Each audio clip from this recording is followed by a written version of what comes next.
Hello friends, इस video में आप सभी का स्वागत है। आज की इस वीडियो में हम संविधान के महत्वपूर्ण अनुच्छेद की शुरुआत किए हैं, जो भाग 1 और भाग 2 के बारे में जानेंगे। इससे पहले वाले वीडियो में हम अनुसूची के बारे में पढ़ चुके हैं। इसके अलावा संविधान के जितने भी भाग थे उन सभी के बारे में पढ़ चुके हैं। तो इसमें हम प्रयास करेंगे कि जो महत्वपूर्ण अनुच्छेद है 1 से लेकर के 395 तक, करीब 450 प्लस, उन सभी अनुच्छेदों को याद करने का प्रयास करेंगे। तो चलिए शुरुआत करते हैं। सबसे पहले अनुच्छेद 1 की बात की जाए, भाग 1, यहाँ पे ये भाग 1 है। भाग 1 जो है आर्टिकल 1 से लेकर के 4 तक है, ध्यान रखेंगे। अब इसमें आर्टिकल 1 में क्या है, यही अनुच्छेद आपको याद रखना है। भारतीय संविधान के अनुच्छेद 1 कहता है भारत अर्थात इंडिया राज्यों का संघ होगा, यानी कि भारत जो होगा वह राज्यों का संघ होगा। तो ऑप्शन में देता है क्या भारत राज्यों का ग्रुप होगा, भारत राज्यों का समूह होगा, ऐसा करके। तो ध्यान क्या रखना है कि भारत राज्यों का क्या होगा, संघ होगा, यानी कि यूनियन ऑफ स्टेट, भारत राज्यों का संघ होगा। यानी कि भारत अविनाशी है और राज्य विनाशी है, यानी कि भारत जो है समाप्त नहीं हो सकता है लेकिन राज्य समाप्त हो सकते हैं, इसलिए भारत अर्थात इंडिया राज्यों का संघ है। आर्टिकल 2 जो है ये राज्य का निर्माण, याद रखेंगे। आर्टिकल 2 किससे संबंधित है, राज्य के निर्माण से, यानी कि बाहरी क्षेत्र को भारत में सम्मिलित करने का जो प्रावधान है वो आर्टिकल 2 में है। इसका अर्थ क्या है कि कोई बाहरी क्षेत्र है और भारत में शामिल होना चाहता है, पहले सुन लीजिए उसके बाद। कोई बाहरी क्षेत्र है और भारत में शामिल होना चाहता है तो अनुच्छेद 2 के तहत जो है उसको भारत का राज्य बनाया जाएगा। समझ में आई बातें। यानी कि देखिए, जब सिक्किम भारत का राज्य नहीं था, उसको जो है 36वां संविधान संशोधन 1975 में 22वां राज्य के रूप में जो है भारत में शामिल कर लिया गया। यानी कि भारत का वो तो क्षेत्र था ही नहीं ना, नया क्षेत्र को जो है भारत में शामिल कर लेते हैं, यानी कि भारत के राज्य बना लेते हैं। ये प्रावधान जो है आर्टिकल 2 कहता है, याद रहेगा। आगे अनुच्छेद 3 में क्या है, सेम राज्य निर्माण। फर्क क्या है सर, इसमें नई क्षेत्र जो है भारत में शामिल होगा, लेकिन इसमें भी नया राज्य का निर्माण होगा। लेकिन क्या, जो भारत के राज्य रहा है पहले से, भारत के राज्यों की सीमा यानी कि उसके बॉर्डर में, क्षेत्रफल में, या फिर उसके नाम में परिवर्तन का जो प्रावधान है ये आर्टिकल 3 में है। जैसे में तेलंगाना राज्य का गठन हुआ, जो भारत का 29वां राज्य बना था। ये किसको, आंध्र प्रदेश को जो है विभाजित करके जो है तेलंगाना का गठन हुआ था। समझ में आया। यानी कि भारत में जो राज्य पहले से हैं उसकी सीमा में या फिर उसकी नाम में या उसके क्षेत्रफल में परिवर्तन करके हम क्या कर सकते हैं, नए राज्य का निर्माण कर सकते हैं। ये प्रावधान जो है अनुच्छेद 3 में है। अनुच्छेद 2 और 3 स्पेशल ध्यान रखेंगे, ठीक है। 2 में है नए क्षेत्र को जब भारत में शामिल करते हैं उसका प्रावधान है। 3 में क्या है, अपने ही राज्य में जब उसके नाम में परिवर्तन करते हैं या फिर उसके क्षेत्रफल में परिवर्तन करते हैं, ये है आर्टिकल 3 में। आर्टिकल 4 में क्या है, बहुत सिंपल है। अनुच्छेद 2 और अनुच्छेद 3 में संशोधन के प्रावधान है, यानी कि 2 और 3 में कुछ संशोधन हो सकते हैं, संशोधन किए जा सकते हैं, बदलाव किए जा सकते हैं संसद द्वारा। ये प्रावधान किसमें है, आर्टिकल 4 में है। तो बहुत सिंपल है ना। संविधान के अनुच्छेद 1 क्या कहता है, भारत अर्थात इंडिया राज्यों का संघ होगा। अनुच्छेद 2 क्या कहता है, राज्य का निर्माण। राज्य का निर्माण मीन्स कोई अगर बाहरी क्षेत्र है, भारत में शामिल होना चाहता है, भारत का राज्य बनना चाहता है, उसे आर्टिकल 2 के तहत जो है भारत में शामिल किया जाएगा।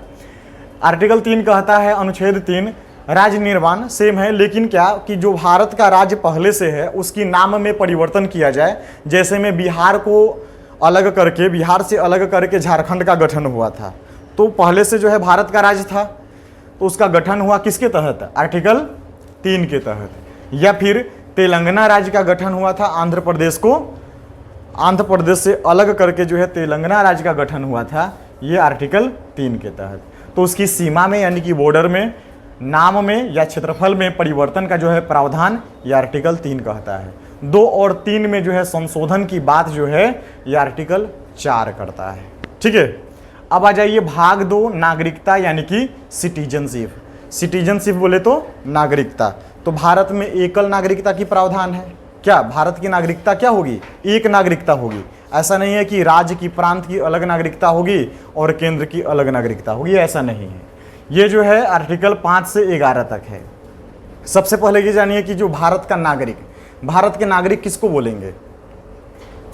तो भारत का नागरिक का अर्थ क्या है कि जिसे सामाजिक, आर्थिक, राजनीतिक न्याय मिलता हो, जिसको मौलिक अधिकार दिया गया हो, इसके अलावा वोट देने का अधिकार हो, मत देने का अधिकार हो, फिर जो है जो संवैधानिक पद है उस पे जो है जाने का अधिकार हो, ये सब अधिकार जिसके पास होता है, योजना का लाभ जिसको मिलता हो, वो जो है भारत का नागरिक होगा।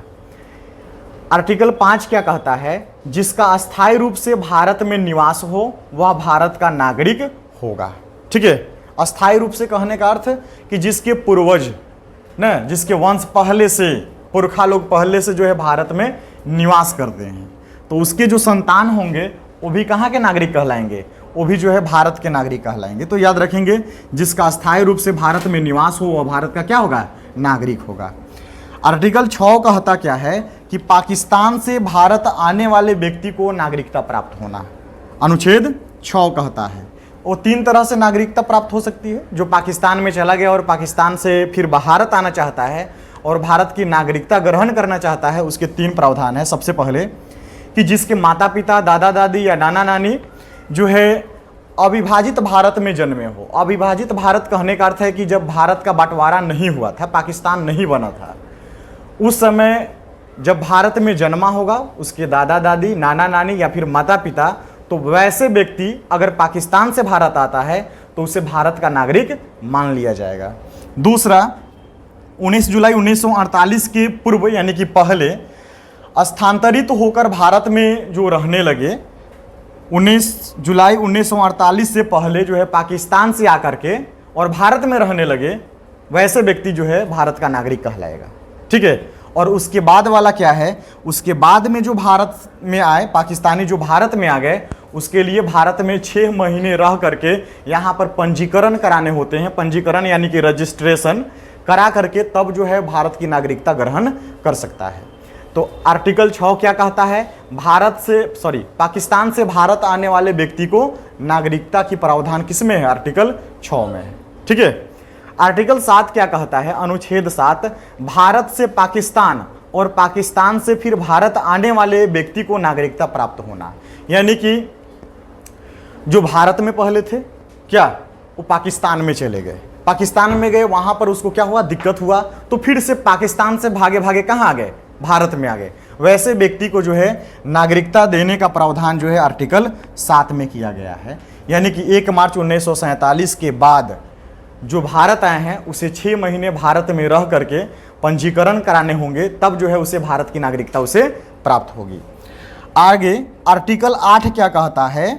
पाकिस्तान एवं बांग्लादेश को छोड़ करके, पाकिस्तान में पूर्वी पाकिस्तान यानी कि बांग्लादेश और पश्चिमी पाकिस्तान यानी कि वर्तमान में जो पाकिस्तान है, तो पाकिस्तान और बांग्लादेश को छोड़ करके बाकी देशों से, अगर बाकी देशों से लोग आकर के भारत में बसना चाहते हैं, भारत की नागरिकता ग्रहण करना चाहते हैं, तो उसे नागरिकता आर्टिकल कितना के तहत मिलेगा?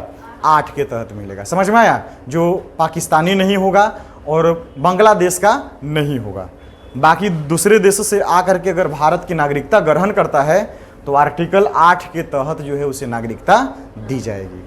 आगे देखिए आर्टिकल 9 अनुच्छेद 9 क्या कहता है? नागरिकता समाप्ति के प्रावधान। नागरिकता समाप्ति के क्या प्रावधान हो सकते हैं सर? किसी की नागरिकता समाप्त की जा सकती है क्या?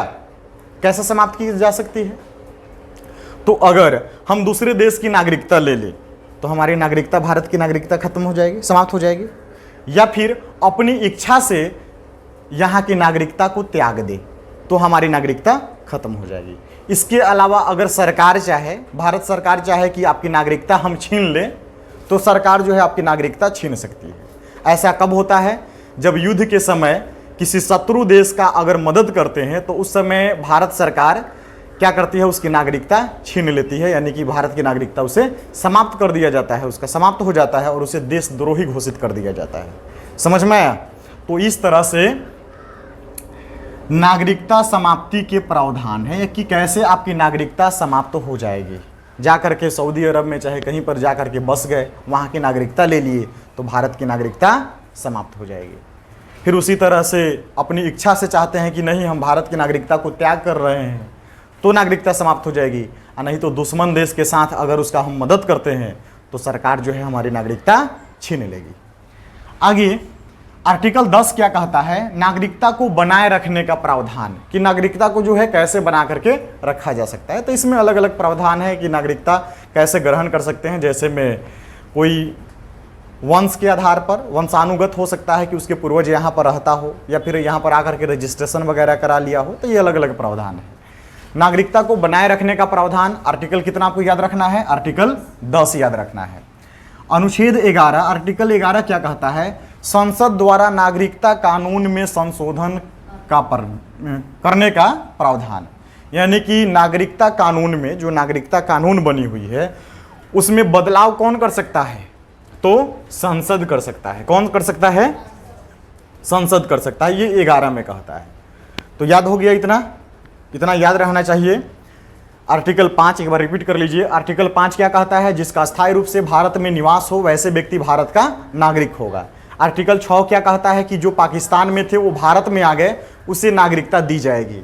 फिर आर्टिकल 7 क्या कहता है कि भारत से पाकिस्तान चले गए, फिर वहाँ पर उसको दिक्कत हुआ, फिर कहाँ भारत में आ गए, उसे नागरिकता देने का प्रावधान जो है आर्टिकल 7 कहता है, 7 में है। आर्टिकल 8 में क्या है कि बांग्लादेश और पाकिस्तान के छोड़ करके अन्य देशों से अगर भारत में आते हैं और भारत की नागरिकता प्राप्त करना चाहते हैं वैसे व्यक्तियों के लिए नागरिकता का प्रावधान जो है आर्टिकल 8 में है। 9 क्या कहता है, नागरिकता समाप्ति के प्रावधान, यानी कि आपकी नागरिकता जो है कैसे समाप्त हो सकती है। आर्टिकल 10 क्या कहता है, नागरिकता को बनाए रखने का प्रावधान। और आर्टिकल 11 कहता है क्या कि नागरिकता कानून में जो है संसद द्वारा संशोधन किया जा सकता है। आगे नोट दे करके पहले ही बोल दिए आपको, एकल नागरिकता, भारत की नागरिकता कैसी है, एकल नागरिकता। ये कहाँ से लिया गया है, तो ब्रिटेन के संविधान से लिया गया है, ठीक है। इसके अलावा नागरिकता अधिनियम जो कानून है, नागरिकता अधिनियम 1955 यानी कि 1955 में ही बना। इस कानून में अब तक जो है 6 बार संशोधन हो चुका है, ये भी ध्यान रखेंगे।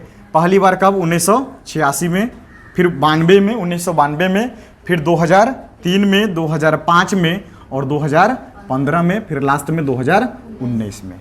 तो इस तरह से नागरिकता अधिनियम 1955 में 6 बार जो है संशोधन हो चुके हैं। बस ये भाग 1 और भाग 2 रहा। अगले वीडियो में हम आपको बताएंगे भाग 3 यानी कि मौलिक अधिकार के बारे में, फंडामेंटल राइट्स, जो सबसे महत्वपूर्ण वीडियो होगा। और ये सब भी चीज़ें आपको याद रखना है, ठीक है, रखिएगा ना, बस समझ